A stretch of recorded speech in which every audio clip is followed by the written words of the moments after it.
All right, we're back. Uh, we are back with Corvus Twig. He is no longer on my shoulder.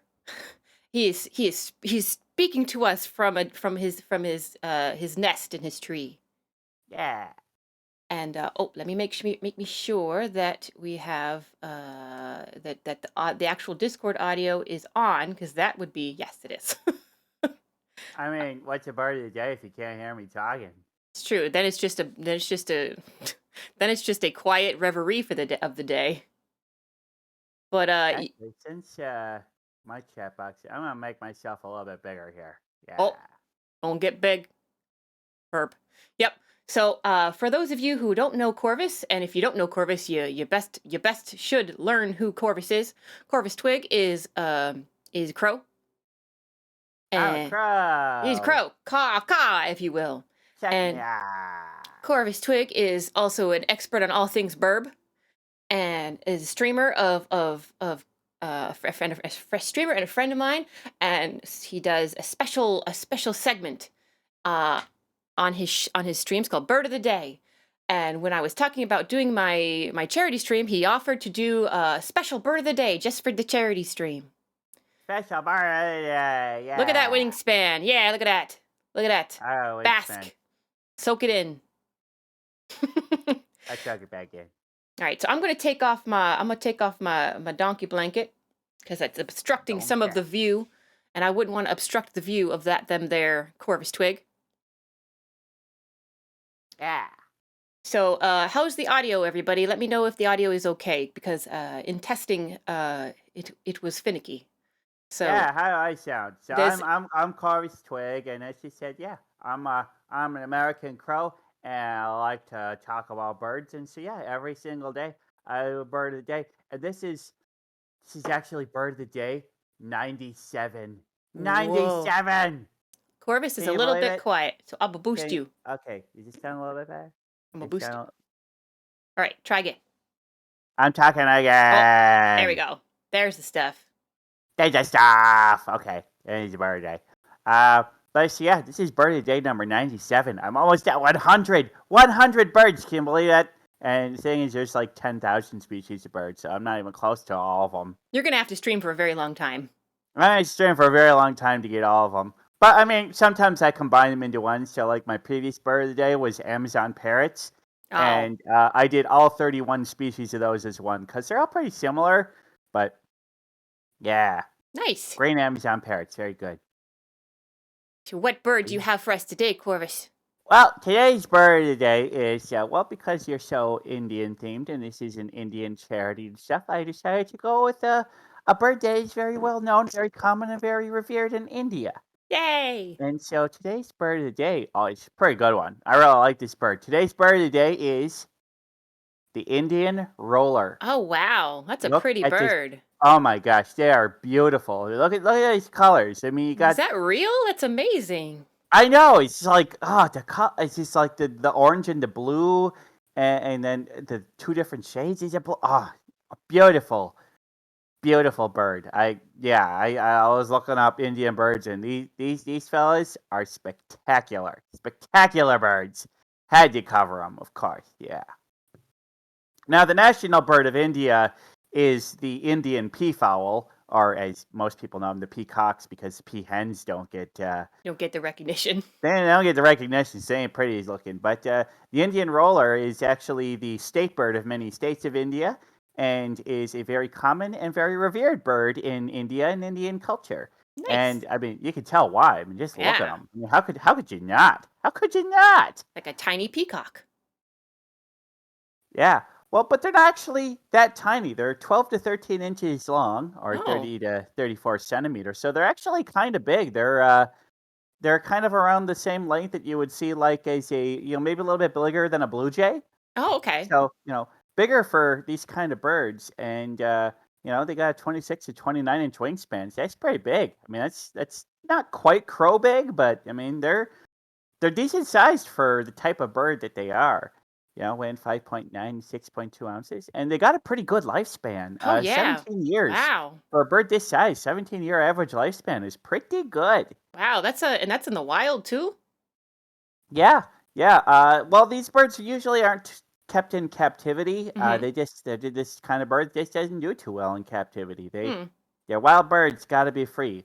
And so, as you can see, there's their range map. So, as you can see, the vast majority of their range is right there in India. Hmm. But then again, they kind of go along the Gulf Coast there into Saudi Arabia, southern Iran, and stuff like that. The lighter shaded areas in Saudi Arabia there's these where they only hang out during the breeding season. Ah, But the dark areas you can find them year round. But nice. I mean, obviously, it's like, yeah, India. That's where these folks like to hang out. It's where they go. One thing I was kind of surprised about is that these birds are not passeriforms. The passeriforms are what you would consider like the small perching birds. I mean, that's what corvids are, Hmm. and your finches and your robins and stuff like that. And even though they look pretty similar, no, they're actually in a whole different order. That's kind of a pretty small order. Not a whole lot of species in it. Hmm. And yeah, the Coricacia bengalacensis. I mean, the Bengal right in there. Hmm. I butchered that pronunciation. I'm not versed in Latin, unfortunately. It's okay. Not very few people are. Yeah, very few people are. Well, funny thing is about Latin is that we really don't actually know how things are properly pronounced. We know the spellings, Hmm. but we don't know how people in ancient Roman Empire pronounce things because how could we possibly know? Secret Latin recordings by the Illuminati. Okay. Yeah, so here's a little bit of information about them. These folks they're not very communal birds. They keep pretty much to themselves, and they kind of carve out like a small area all for themselves, Mm. and they'll be very territorial about that area. So like, this is my spot. This is where I'm gonna hunt the bugs, and you better stay away. And they typically only will pair up then when it's mating season, because the males will stick around their female mates, help out with the protection of the nest. They don't do as much of the raising of the babies, but they will stick around the nest and make sure it's well protected. Basically, the female's gonna feed the babies, the male's gonna keep any threats away from the babies, and they're up there with the Australian magpie, and we gonna swoop you. Oh, If you walk near one of their nests, well, watch out. I'm gonna come after you. They've also been known to be like seen chasing, hawks and eagles and stuff that are much bigger than they are. They're fierce little guys. cool. I like a beautiful bird, but I also like a bird with an attitude. Bird with an attitude. Another interesting thing about him is that the males and the females of this species look almost the same.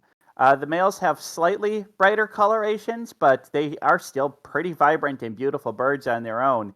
And the biggest difference, that you're going to see is in their attitudes and how they act. So the males are going to be much more aggressive than the females, much more protective, much more territorial.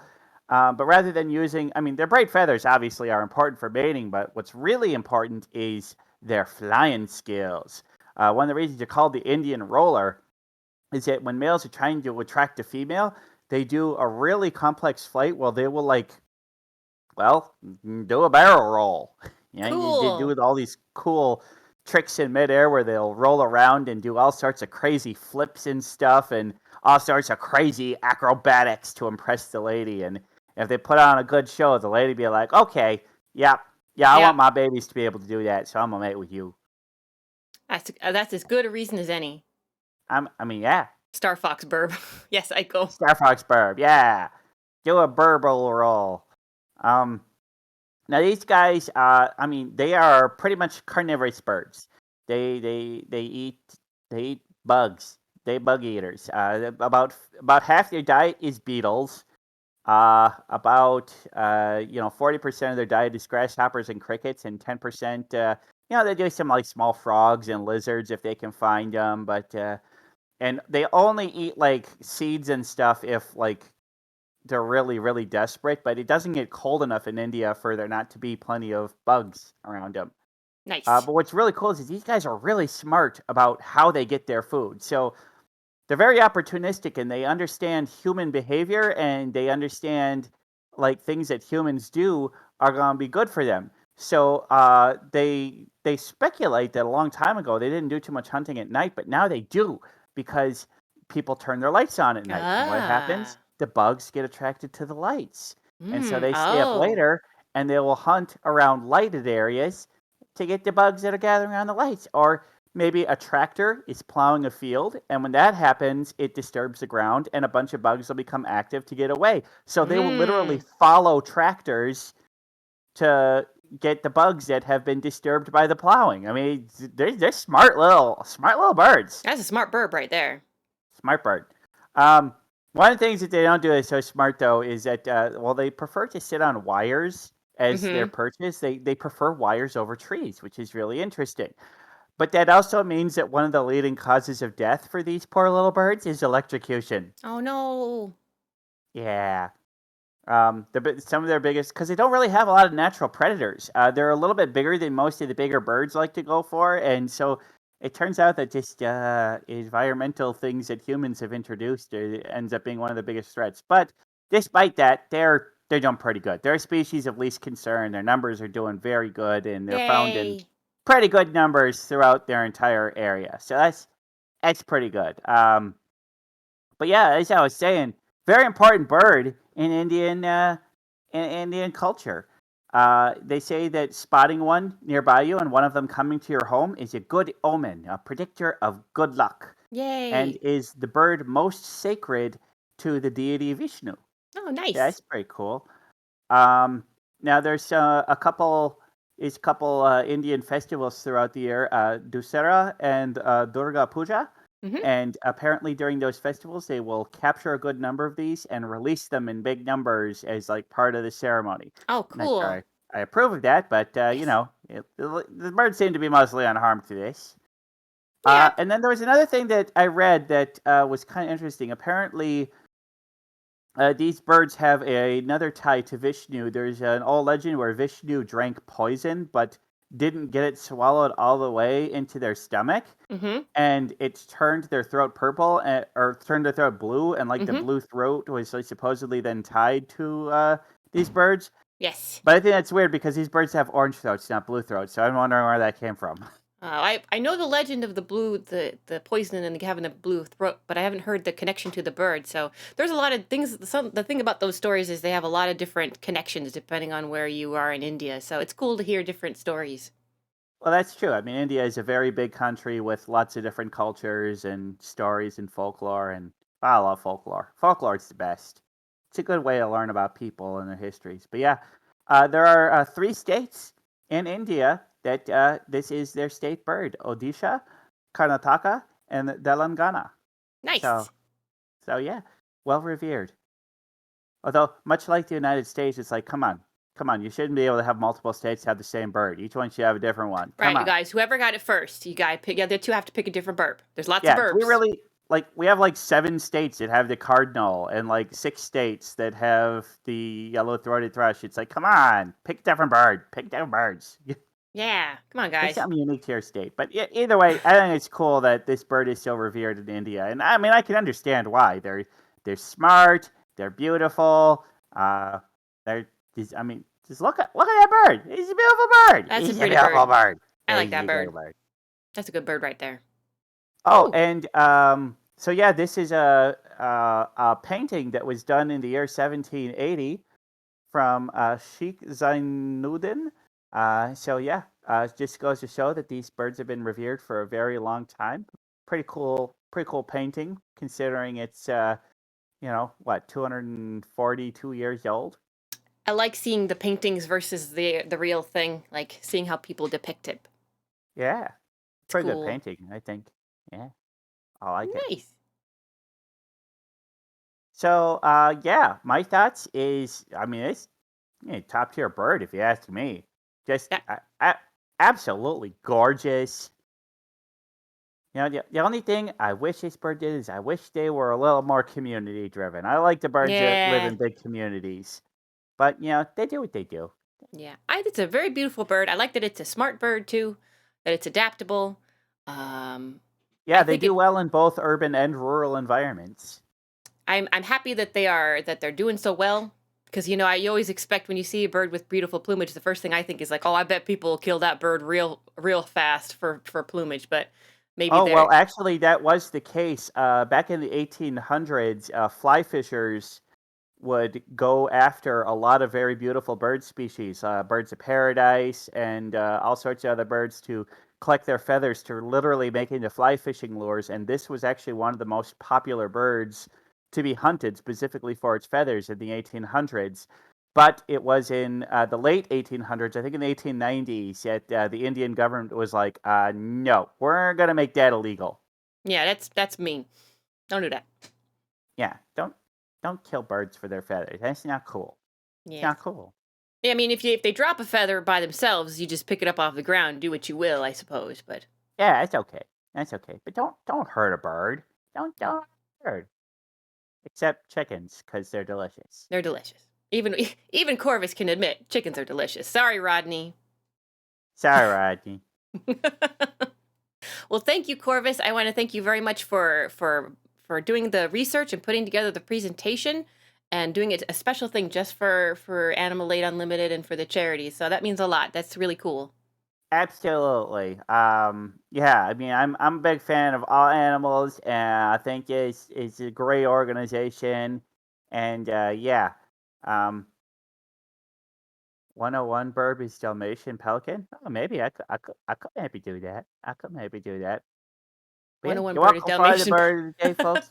Thank you, Can Fodder. And yeah, this is bird of the day 97. That means I've Excellent. only got 3 more to go before I hit the big 100. The Yeah, big 100. so come check out my channel because Yes. we're gonna have a big celebration coming up real soon for Bird of the Day 100. And thank you so much for having me on, Luana. It's always good Absolutely. to talk about. And man, next time I collab with you, there's a bunch of birds I was looking at to choose this one. India has a lot of really cool birds. Real cool I birds. mean, I could do like a whole month of nothing but India birds. So Right. many cool birds in India. And you got to spread them, but you could spread them out throughout the next Oh yeah, for the coming months. yeah, spare them out. So Okay. I'm just, if you want to, please follow Corvus Twig if you haven't already. I've sent a link to his page in the chat. And right at this point, I'm going to go quickly back to a be right back screen so I can set up the next game, which is Ghost of a Tale. And then we'll play that for a little bit. And then after that, we're going to be doing Left 4 Dead 2 with we'll have another big collab segment with Left 4 Dead 2 and a bunch of fun VTubers. So stick around for that. And I will see you guys in just a couple minutes after I set up. Bye bye.